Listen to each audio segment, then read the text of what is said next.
Welcome to Inspirational Leadership. I'm your host, Kristen Harcourt, and I have another amazing guest. And this one actually lives around the corner. We're 10 minutes from each other, and I'm so blessed. And today I'm going to be speaking with Carolyn Swora, who is a certified Dare to Lead facilitator, as well as a trauma-informed leadership consultant. She works with small, medium, and large organizations across Canada and the United States on becoming more compassionate, human, and empathetic places for members of staff. Carolyn uses the Enneagram Personality System to help clients deepen self-awareness into their behavioral patterns. She has a master's degree in industrial and organizational psychology and has studied resilience and workplace culture transformation. She has also developed her own transformational leadership development methodologies, which she breaks down in her second book, Evolve, The Pathway to Trauma-Informed Leadership. Welcome to the show, Carolyn. Thank you. And yes, I think it might actually be 7 minutes, Kristen. I don't know if it's actually 10 minutes. I think you're right. I think it's actually probably, I could almost get there that fast walking. Like it is, we're very close to each We other. are We're very both in close. Burlington. Yeah. And before we even get in, I want to show anyone who's watching on video, this is Carolyn's new book, Evolve, The Path to Trauma-Informed Leadership.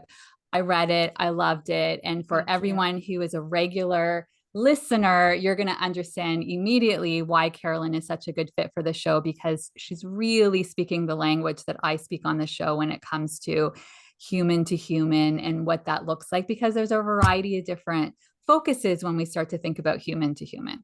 Yeah. Yeah.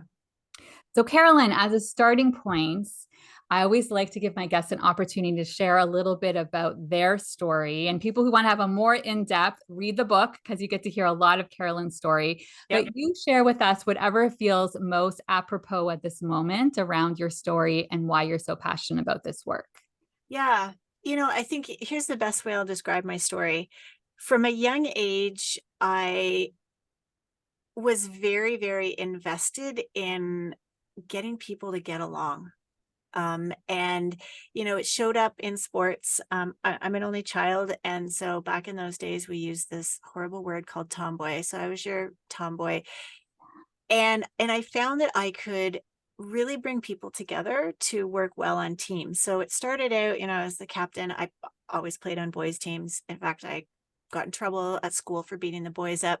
But this notion of like building building a team environment has been with me from a young age. And so if we just sort of take that as the foundation of what kind of was in me and where I am now, at this like half century mark of my life, it's really the same thing. Like how do we get people to come together and be able to show up and bring their strengths, bring just who they are, and create a team dynamic where everybody can feel like they're being seen and heard and valued. That doesn't mean that we always have to be right.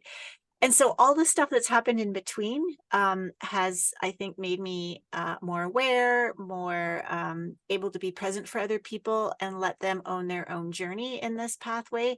But at the end of the day, the passion is pretty much the same from beginning to end, because we're social beings, right? We're social in nature, and we can't figure things out on our own, which interestingly enough, I thought I could figure it all out as an only child. And now here I am realizing I can't, and I never really needed to. Yeah. Yeah, I think that's beautiful. And, one of the things that I really appreciated in this second book is that you realized in the first book, the work that you wanted to do and the cultures that you wanted to create and that you were so passionate about and continue to be passionate about, you realized that there was one part of the equation that was missing Yeah. in order for it to be effectively implemented, which is the part that I connect with you so deeply around, which is ultimately whatever this work looks like, each one of us as an individual has to start off by going on our own inward journey and understand ourselves better and who we want to be in the world and our strengths. And of course, all of these different blind spots that can be working against us from showing up as that person. And so what I love is that you start to approach it from that evolve perspective. It Yeah. really starts there. And so tell me a little bit more around when you came to that realization. You were doing the work with cultures and trying to really create these positive, impactful cultures. and then making that kind of connecting that thread that you realize, okay, wait, before we can do that piece, we have to first go at the individual level. Tell me more about that. Yeah, it's a great question. So I'm going to give you a deeply personal answer. And to be honest, that was sort of the lightning strike moment where it's like, oh my gosh. I don't know if this is a PG broadcast or not, so I'll say, oh my gosh. Um, and it really was with my teenage sons, and just, through some really difficult times. Anybody who has teenagers know that it's a hard time in life for everybody. And there was a particular moment with the boys where I realized, am I the problem here? Or not even the problem, must be contributing because I'm seeing a pattern. And as somebody who lives really from emotion and the heart, it was a moment of objectivity to say there's a pattern here. And honestly, that was the moment where it's like, damn, I got to look inside. And so I think the reason I share that is because I do believe that until we have these moments of aha, euphoria, insert whatever word you want, suffering, the motivation to make that change and go inward isn't there. And it's going to look different for everybody. So that's what happened personally. Professionally, what was happening is a lot of client interactions where they wanted a culture to be a certain way. And when you said, well, this is what we're going to need to get there. Oh, well, we don't have that time. We don't have that money. Can you just do this instead? So I was getting to a point from a business perspective where I was like, I don't really do this for the money. I mean, it was becoming a transactional sort of interaction, and that wasn't like hitting me. Like, I really wanted transformational. And so I'm not like, everyone's going to have their own thing that they want. And I guess after doing it for a few years, I'm like, this isn't really hitting me the way I wanted to. So those were the two things that really made me realize, we say we want these cultures, but damn, it's hard. Just like raising kids is hard, but we say we want kids and then we're in it. We're like, holy, it's a little bit harder than Yeah. we thought. Yes. I didn't really know what I signed up for with this whole a kid for this Exactly. many years for the rest of my life. It's like I thought it was going to look like this, and then there's this whole bunch of other stuff that comes along with it. And one of the things that you talk about that I think is really important is, I think sometimes when I personally work with a lot of linear thinkers, so very, Mm, very bright technical thinkers that might be in healthcare or tech or engineers. And on one hand, I would say, a lot of them didn't necessarily in school get this education around being people leaders and things like that. But I actually take it to another level, which is what you talk about in the book. And we sometimes talk around how to be able to connect with people, both head and heart. yep. But I also bring in the other dimension, which you also do, is it's not just head and heart, it's also your body. And Yep. so for so many of my linear thinkers that will be talking about something and I'll say, well, I hear you in your head. And I want you to actually let's talk through this and let's just pause for a second and just even notice as you're talking about this, where are you experiencing this in your body? And 99.9% of the time they might say, I don't know what you mean. Like, what do you mean by that? Yeah. And so to start even educating them about this level of intelligence, which is so powerful in our Yep. bodies, and then again, of course, head and heart, and it's not at the expense of one or the other. Right. All of them, we want them working together. I think it'd be really helpful if you share a little bit more around these different centers of intelligence and why they're all so valuable. And then Hmm. also what we can sometimes do in terms of over functioning in one area. Yeah. Yeah. I love the fact that you are coaching from that place. I was one of those people, like, body center. What are you talking about? Like, my mind is doing all the work, and we won't get into all the reasons why we've disconnected from our body. That's going to differ for everybody, but it's pretty safe to say that we live in a culture that really, really has rewarded and valued and our brain is amazing. And yes, there's more conversation about emotional intelligence and the importance of that, and that's great. For me, and I'll come back to that experience, that lightning bolt moment. I had no idea what was going on in my body because for so many years I just learned to push, push, push, push, push. So let me circle back. So, it was at that moment where I was like, I have to learn more about myself. And so the school of thought that I really dug into was through CP, Enneagram Academy, Chestnut Pius Enneagram Academy.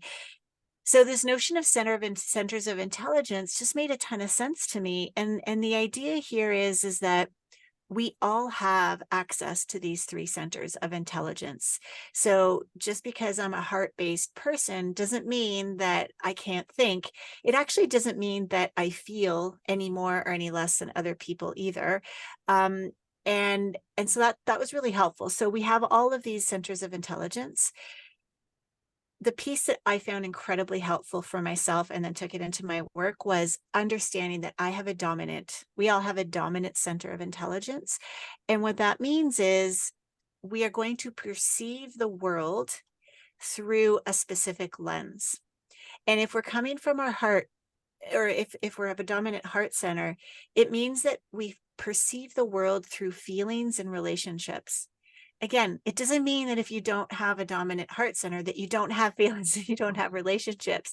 It's just kind of like the first line of defense. That's actually not the right word.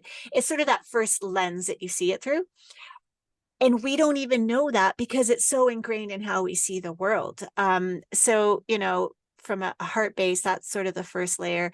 When you have a head based dominant intelligence, center of intelligence, you see the world through objectivity, through facts, through data.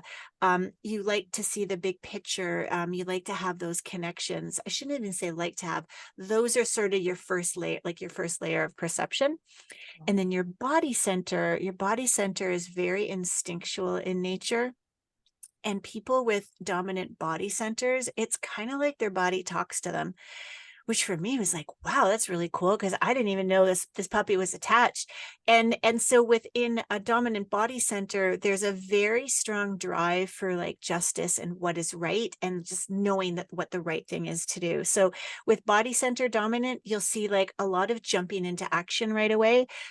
For head dominance, there's going to be more sort of pause to contemplate and connect. And then heart centers get, passionate, emotional, energetic. And that was just, again, high level, but that's sort of a sense of those three centers. Yeah, I think it's so important just for anybody listening to just have a bit more awareness around that's Yeah. happening, and even giving some thought around that. And you can even do some research if you go online and read about some of this in more detail, either Yep. in Carolyn's book or even around the Enneagram. But you probably will start to notice as you read through that what is more the dominant one for you. And then also recognizing, I start to see those patterns too. Of course, my dominant is heart, and my husband's dominant is logic in the head. And it makes sense why I'm sometimes saying things from this perspective and not being able to see how he's seeing it from that perspective. So I just think it creates a lot more awareness. And it gives us an opportunity to be leveraging parts of ourselves that we're not necessarily leveraging, that can Right. be really, really powerful. So I'm going to say, Kristen, I would not say that you're heart-centered. I would say you're incredibly balanced and you use the Mm, centers at the appropriate time. yes. And this to me was the eye-opener for leadership, because, I had 17 years in a big corporate organization, and I was great with people. I knew that. Again, if we go back to, the beginning of my story, I always like to be the captain, the coach, always socializing.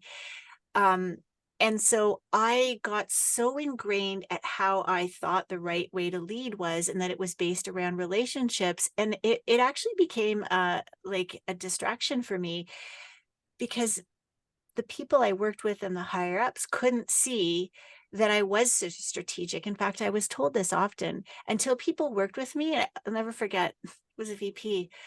Wow, everybody's wrong about you, Carolyn. What do you mean? You really are strategic. I'm like, what? Oh, well, people don't really see you as strategic until they work with you.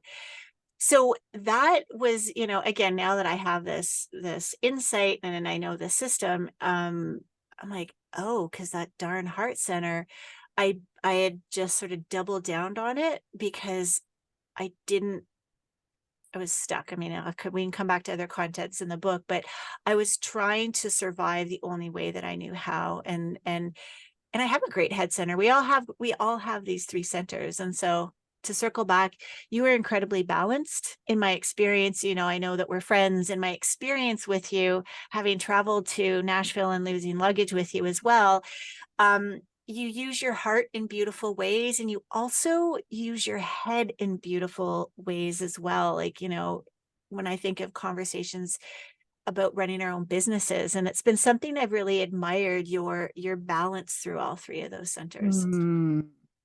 I appreciate that. And I'm receiving that. Thank you Yeah. for reflecting that back. It's beautiful. I think that it's powerful work. And I think the more that we start to even reflect and ask ourselves some of these questions can be really, really enlightening. Yeah. And, one of the things I want to talk about in your book is trauma informed. And I just want to put it out there because I know some people hear the word trauma, and for some it can feel very triggering. For me, actually, and I think a lot of the work that I do, I'm actually so much more aware of trauma and a spectrum of trauma and little t and big T, and an awareness that we've all had little t. I'm now recognizing that there's been big T's, several big T's along the Yep. journey, some actually more recent than others. But really recognizing how really important it is to have that lens and understanding when you're working with a bunch of humans. And I want to be conscious for people listening. I know some people will hear that word and feel, some who are people who are very empathetic and naturally gravitate towards the humans, they'll hear that and say, oh my gosh, I need to start to be able to be the therapist and know how to support them and be asking questions, which you very eloquently explain in your book is not the case. Right. Others will say, we're in a workplace. This isn't about emotions and therapy. Like, go outside of work to handle that stuff. Yeah. Which, again, other side of the spectrum. And then of course there's a whole bunch of middle in between. Yep. I would love for you to first help to educate our audience when you're talking about trauma informed leadership within Yep. workplaces. What do you mean by that? Yeah. So yes, I said it often in the book. In fact, as I'm recording the audio right now, and I'm reading again, I'm like, man, I say this a lot. I think I say it like every chapter. So yeah, let's start off by saying this. When we talk about being trauma informed, it's really about being mindful of your own actions, how you're showing up, and creating a space for others to be able to show up so that they feel seen and heard and valued. Now, what's going on underneath, like in our nervous systems, is like our nervous systems are talking to each other under this line of consciousness. And so really, to make it super simple, our nervous systems are saying, hey, that person seems okay. I'm not really too threatened. And others might be like, watch out. And others can be like, whoa. And it's this recognition that our nervous system is sitting and operating in a certain way. I don't want to get all technical about it, but what I wanted to bring into the conversation, into the corporate world, because the notion of trauma informed care has been around for a long time. A few decades. And I'm learning about the history of trauma informed, actually, but so I don't want to speak out of line because I'm just learning it. But it's been around, and again, it's recognizing and being cognizant that trauma does exist for people. So let's circle back, and what does this word mean? In really simple terms, and I'll take the work of Dr. Gabor Mate, it's an emotional wound. It's our response to something that was too much for us to be able to handle. So trauma is not the event, it's our response to the event. And when you think of everything that happens to us in life, there's going to be a lot of things that seem like too much. Or I'll just say too much. Now, what is too much for you is going to be different for somebody else. And so what I try to do in the book is one, let's just get straight on what this word means, because there's been a lot of research that has progressed our knowledge in this space. So trauma, we're not going to traumatize people by saying the word trauma unless we're using it in an unsafe way. So Kristen, you have to tell me everything that's wrong with you and tell me, and you have to share all your trauma. Like, whoa, like, no, that like, you would never do that. Being trauma informed is recognizing that how to create safe space, and or safe enough space for people to be able to show up, and to recognize that we're all going to be trying to process certain things. And when we do have the more trauma we have in our life, the more protected we are with our behaviors, and these protective behaviors will show up unconsciously. Absolutely. And I think you did a great job in the book too of explaining the different types of trauma, because there's a trauma through the global pandemic that we all experience, and then there's situational. So can you talk through the different Yeah. types of trauma? Yeah, thank you for bringing that up, because I know when I was doing my research, there's a whole lot of clinical ways to look at trauma, and I wanted to have a very clear line. I'm not a therapist, and I didn't want this book to be a therapy book and dig into any of that. I wanted to make it accessible and understandable. And so I came across this resource, and they talked about trauma in from three different perspectives: collective, racialized, and situational. And that was another lightning bolt moment, to be honest, because that's the moment where I realized, damn, this thing that I've been talking about having a hard, some hard situations, that's trauma. And it also helped me put, the racialized injustice that we're experiencing into a better perspective as well. So, it is a way of classifying trauma, or understanding trauma. It's not therapeutic in nature. So I just wanted to clarify that. Collective trauma, like really simply, is when you are impacted by something collective in nature that has happened into a community, a country, a whole world. Hello, pandemic. Which it was the first time in our history, because we weren't around for the flu pandemic in the early 1900s. At least I wasn't. I don't think you were either. You look fabulous if you were. um, and so it happened to all of us. Now the impact is obviously going to be different, but the fact is it happened to all of us. It severely changed how we were showing up. You can have collective trauma like earthquakes or natural disasters. And so, when that happens on the other side of the world, it's like, oh wow, yeah, it's going to impact us differently.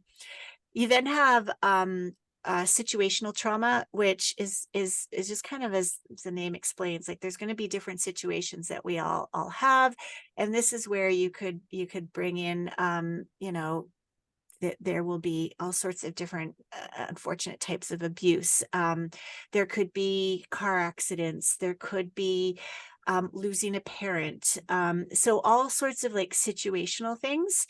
And then the third type is racialized trauma, and understanding that if you are of an identity, a racial identity that is not white, there is going to be a certain level of emotional wounding and depth that is different than being white. And you and I, as white women, we've been on a path to learn more and understand that. And that moment, seeing that classification of those three types of trauma, really helped me see a lot of things with more clarity. Yeah, and I think it's I really like the distinction you make in the book, and just as we were talking right now, I think really recognizing how important empathy and compassion is, because even when you look like at something like the pandemic, and I experienced this with some of the companies when they were doing return to work and policies or whatever that may look like. One person, in the way it impacted them and somebody else, can be very different, right? One Yep. person might be feeling like even our ability to regulate our nervous systems and be able to take care of ourselves and be able, some of us have done work around somatic, and we're releasing stuff that's in our body, and many people have not. And so really recognizing there's a whole spectrum there. And I think sometimes even when we say, well, like, oh, just be resilient or just be that, we have to also recognize each individual and the resources that they currently have and what they have in their toolkit doesn't look the same. And I think I really like that. And we're going to talk about this a bit more too. I appreciated you sharing a lot of different practices Yeah. that people can start to do to be able to regulate their nervous systems. But before we go there, let's talk a little bit around, and this is something I talk a lot about in both the self-awareness piece, but also emotional intelligence. I talk Yep. a lot about self-regulation, not as much about, I do talk somewhat about the co-regulation as well. I think sometimes I'm talking about it without using the word co-regulation, Yep. right? Yep. As if we're doing that with others. But this is a huge part of leadership, and Yep. what happens when we're going to create more effective environments where each leader is doing their own individual work, which then contributes to the whole and those teams working together more effectively. Why is self-awareness, self-regulation, and co-regulation, why are those so important? Yeah. Well, those are the three foundations that I talk about, like to be an evolved leader. So let's start with self-awareness. And I know we're just going to be building on all of the, your previous guests and all the work that you've done with the people who listen to your show.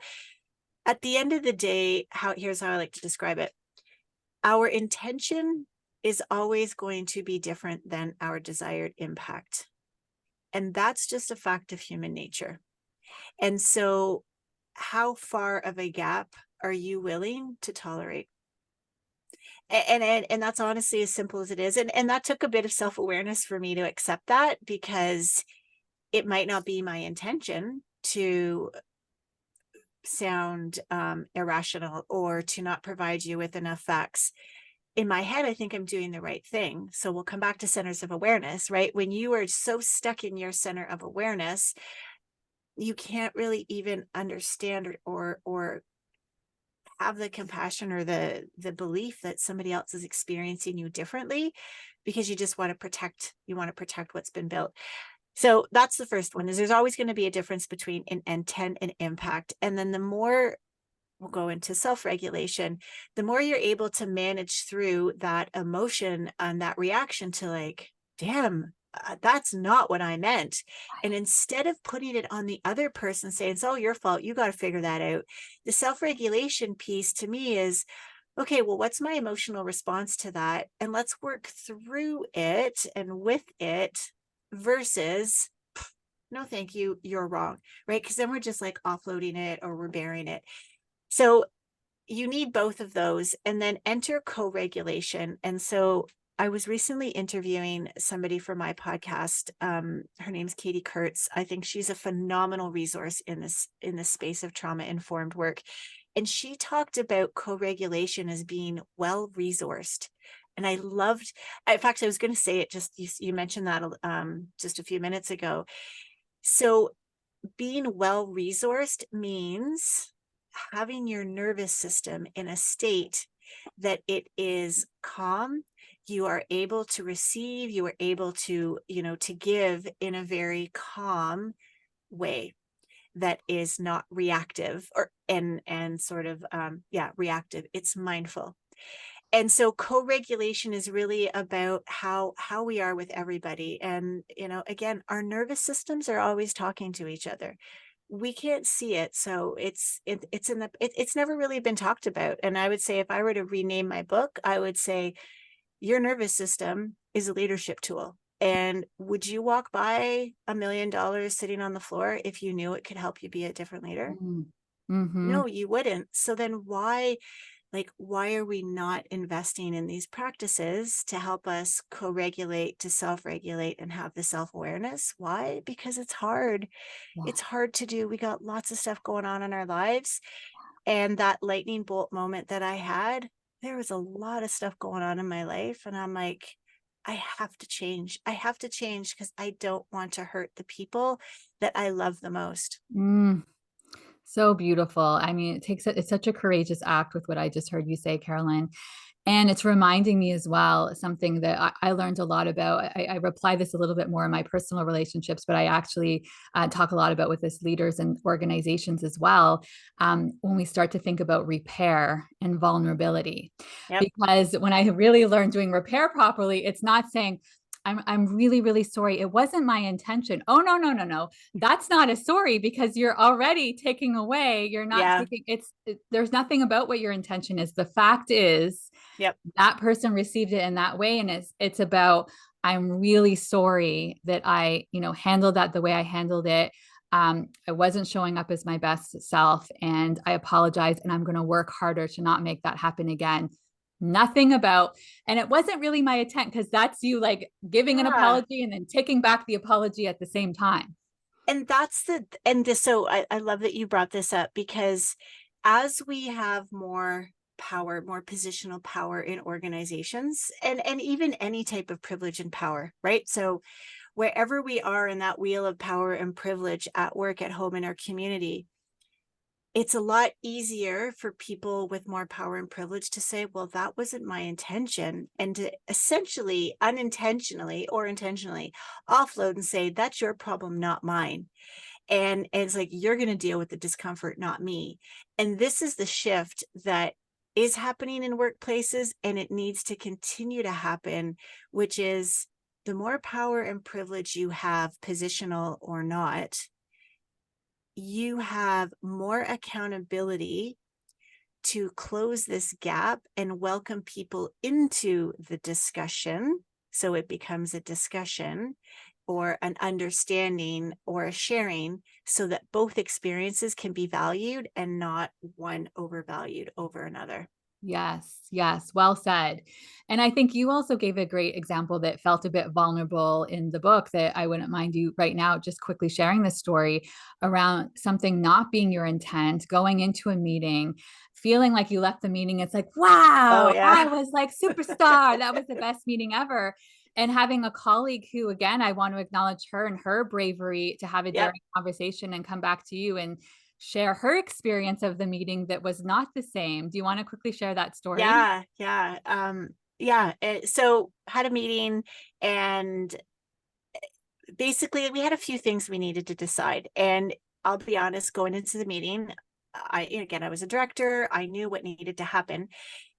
And I created the space to have a dialogue about it. And at the end of the meeting, I'm like, oh, great. They got to where I wanted them to go. Carolyn's inner dialogue. I thought I did it in a way that it felt like we got there naturally. But in my head, it was like, I have to get them there. And somebody came into my office afterwards and said, I was like, and I was feeling all great about myself. And this person said, next time you have your mind made up like that, don't waste our time. And it was, again, it was another one of those moments like, whoa, wait a sec, you knew that? Like, how did you know? And that's the thing, right? Like, our nervous systems, again, are always talking.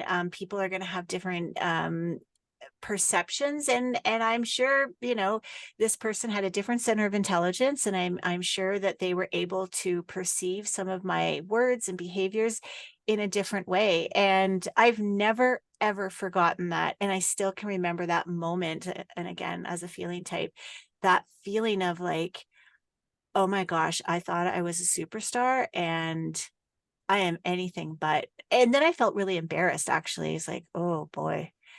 Yeah. Didn't do that again on Well, and it purpose. points to the like, because I think even we forget around, we kind of give a lot of training with leaders around how to give feedback and give constructive feedback.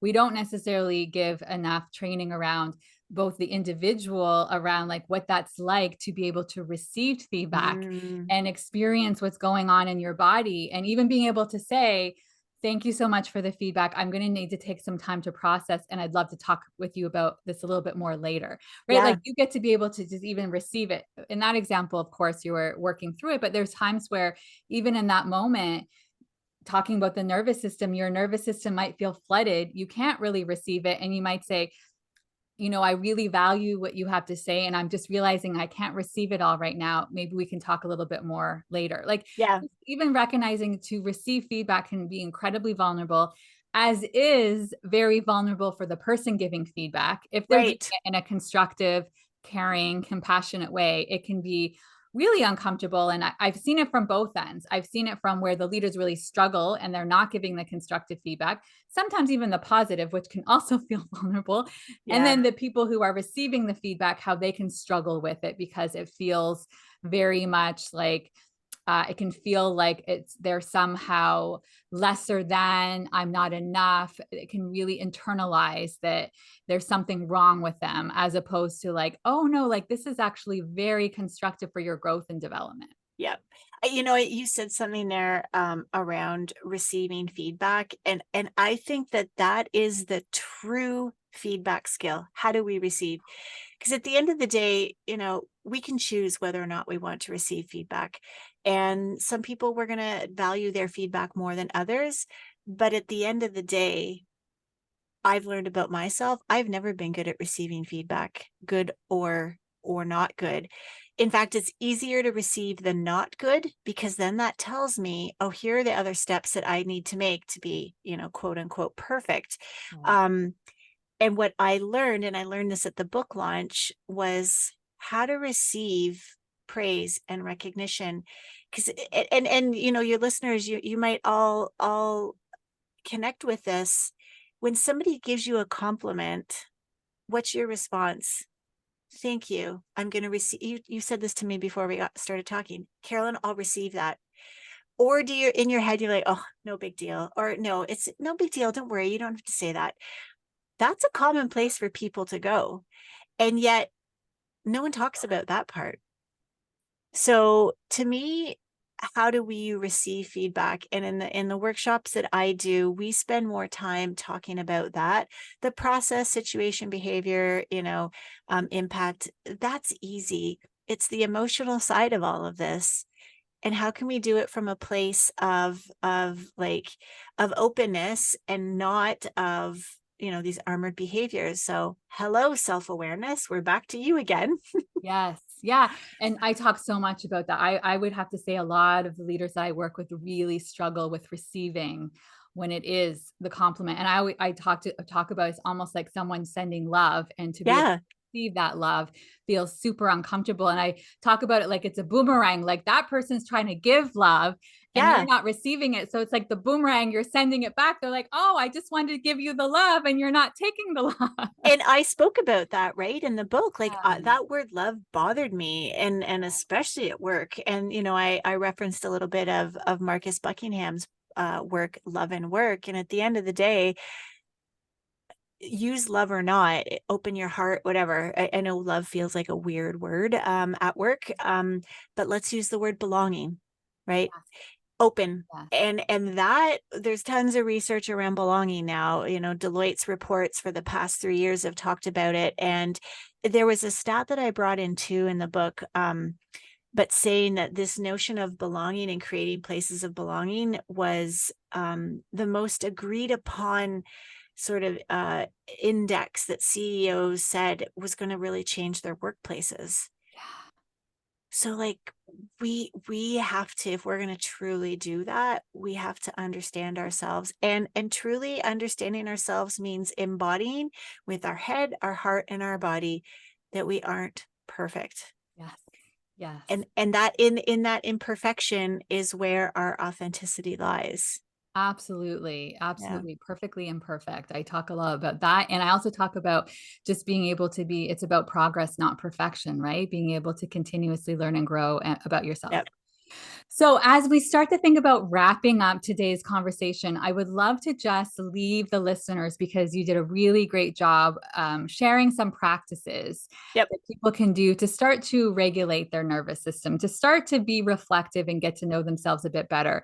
Yep. What are some of those resources that you would recommend? Breathing. Yes. And it's so simple. Um, and I used to think it was a load of woo woo.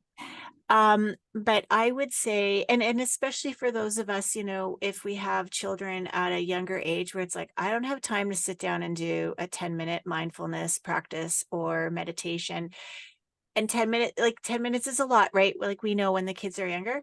Can we do some intentional mindful breathing? Yes. In fact, you can do it in the middle of a meeting. And so, be that box breathing where you inhale for 4, hold for 4, exhale for 4, hold for 4 again. 4-7-8 breathing. I mean, you can just do Google search breathing. Any sort of mindful breath work is the cheapest, and it's like a reset button that can help your nervous system, right? Like if your computer goes wonky, press like on off. We don't really have a reset button anymore, but turn it on and off. That is the most, I'd say the best and cheapest and simplest. Giving yourself space to like go for a walk, or just like to give space. So maybe that's a walk. Maybe that's doing the dishes. Maybe that's gardening in your backyard. Maybe that's coloring or like drawing mandalas.